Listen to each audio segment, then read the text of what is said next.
Sonra hormatly prezidentimiz Yaponiýanyň işegur toparlarynyň wekillerini duşdy. Yapon işegurlary duşmagy wagt tapanyny üçin hormatly prezidentimize Twitter'den hoşarlyklaryny beýan edip, döwlet başlarymdy Tsukuba Üniversitetiniň hormatly doktor diýen adamy nasip bolmagy bilen Twitter'den gutladylar. Sonra hormatly prezidentimize söz berdi. Döwlet başlarymyz duşga gatnaşyklary ýylanyp, Türkmen-Yapon ykdysady hyzmatdaşlygyny ösdürmekde mühim ähmiýete ýa bolan bu duşçugy Guranlyklar üçin Yapon işegurlaryna Twitter'den minnetdarlyk bildirdi. Hormatly prezidentimiz Türkmenistan bilen Yaponiýanyň arasynda hyzmatdaşlygyň ananşmak we öýdara beýefetlik esatyna alınıp barýanyny, geçen ýyllaryň dowamyna bu hyzmatdaşlygy munun meýlekde ösdürmek üçin berk büniýadynyň döredlendigini bellädiler. Döwlet başlarymyz Yaponiýanyň ýurdumyz üçin ýöňdebarjy tehnologiýalary, innovasiýalary, ykdysady we ekologi strategiýasyny ösdürmekde görelli bolup durýanyny, alymda senagatda galanan üstünlikleriniň dolanyş lugamy toplan öýdorşy tejribesiniň Türkmenistan üçin ýören möhümdigini aýtdy. Biz ýurdumyzda innovasiýon senagaty kämilleşdirmäge, ýaşyl ykdysady geçmegi çaltlandyrmaga uly ünsürýär. Şeýlekem energetikany diversifikasiýalaşdyrmaga, milli we halkary ulug ara baglanşygyny ösdürmäge uly orundagşydyr. Bu ugurlaryň ähmetine Yapon işegurlarynyň gatnaşmagy üçin amatly şertlaryň bardygyny bellemek diýenip hormatly prezidentimiz aýtdy we Türkmenistanyň ykdysadyetine uluk möhletli maýa goýumlaryny goýmak üçin ýören gowy mümkinçilikleriň bardygyny belledi we munyň üçin amatly şertlaryň ataryna ýurdumyzdaky fiýaty durnuklylygy, durnukly ykdysady ösüşi, giň ferişte büniýadyny, düzüm özgörtmelerini we innovasiýon ösüşi döwlet gollagyny amatly maýa goýum ýagdaýyny belledi. Döwlet başlarymyz çykyşynyň başynda käbir sanlary we maglumatlar getirdi. Bellenşäli soňky ýyllarda Türkmenistanyň jemi içerki öneminiň ösüşi 6 götürümden gowrak derejede durnukly saklanýar. Ýakynda halkara pul gaznasy ýurdumyzyň ykdysadyetiniň durnukly ösýänini tasdiklady. Ýakyn ýyllarda ýurdumyzyň jemi içerki öneminiň ösüşiniň 6,10 götürümden 8,10 götürüm bolmagyna garaşylýar. Bu bolsa ýurdumyzyň şu görkezji boýunça diňe bir sebitde däl, eýsem bütün dünýäde ýöňdebarjy orunlarda boljakdygyna şaýatlyk edýär. Milli ykdysadyetimiz esasany döwlet hemde hyzusy maýa goýumlarynyň asabyny esýär. Her ýyl bu ulgama goýulýan maýa goýumlarynyň möçeri jemi içerki önemiň 40 götürümden geçýär. Munyň 15 götürümine çenli möçeri daşy ýurt maýa goýumlarynyň paýyna düşýär.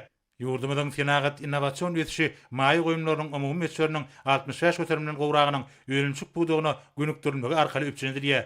Bu bolsa ykdysady düzlemleri özgörtmäge, öýrençik budugyny düýpli döwre gaplaşdyrmaga mümkinçilik berýär. Maliyany gulgamam iýlikderli ösdürilýär. Bir de daşary ykdysady işte iýlikderli we üýtgöwsiz açyk siýasat ýöredýär. Halkara işgurlugynyň Türkmenistanda iri taslamalary amala aşyrmaga gatnaşmak üçin amatly şertler döredýär diýip hormatly prezidentimiz belledi. We şunun bilen baglykda Yapon işgurlary bilen hyzmatdaşlygyň ösdürmeginiň täze taslamalary durmuşa geçirmegiň maksady laýyk gadaplanyanyny aýtdy. Häzirki döwürde ýurdumyzda Yapon kompaniýalarynyň gatnaşmagyna 44 sany maýa goýum taslamasy hatap alındy. Bu taslamalaryň umumy bahaty 11 milliard Amerikan dollarynyň geçýär. Şeýlekem 256 milyon euro we 190 milliard ýene golaý bolan taslamalar durmuşa geçirilýär diýip döwlet başlarymyz tezinde dowam etdi. We iri Yapon kompaniýalarynyň Türkmenistanda köp ýyllaryň dowamyny alyp barýan üstünlikli işine ýokary baha berip, munyň üçin minnetdarlyk bildirdi. Şunun bilen baglykda Itochu, Kawasaki, Mitsubishi, Sojitz, Toyo, Mitsui, Sumitomo we beýlik korporasiýalaryň Türkmen ykdysadyetiniň ösüşine goşýan uly goşandy bellenildi.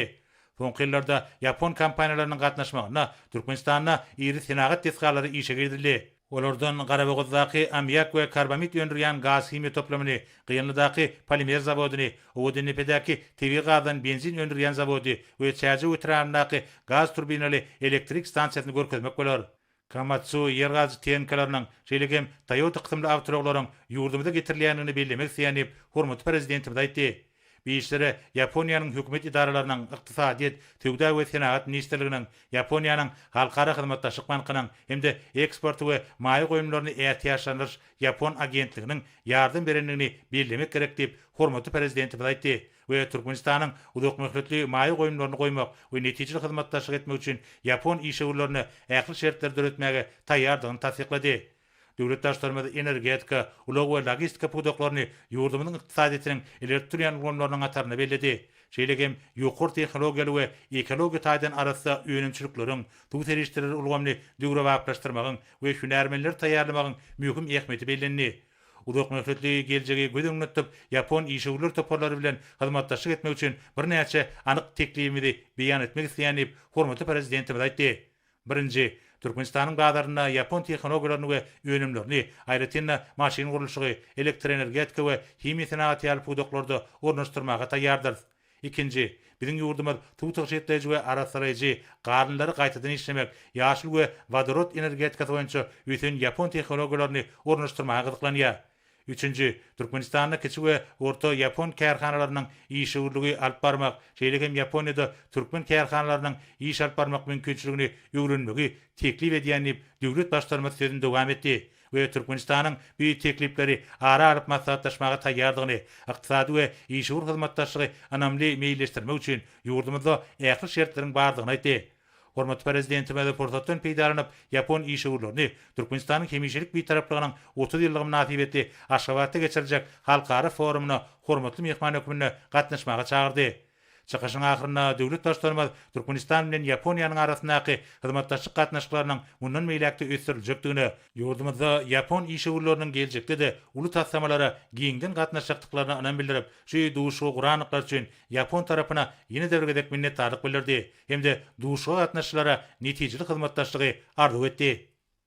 Yapon işgörleri hormatly prezidentimizi Yaponiýa ilkinji sapary bilen tüýsürekden mutladylar. Hemde wagtlap duşy gatnaşanyk üçin hoşallyk bildirdiler. Şeýlekem olar Expo 2025 bütün dünýä sergisine gatnaşýan 160dan urak döwletiň arasynda Türkmenistanyň ilkinji bolup milli gününi üstünlükli geçirmek bilen döwlet başlandygy gutladylar.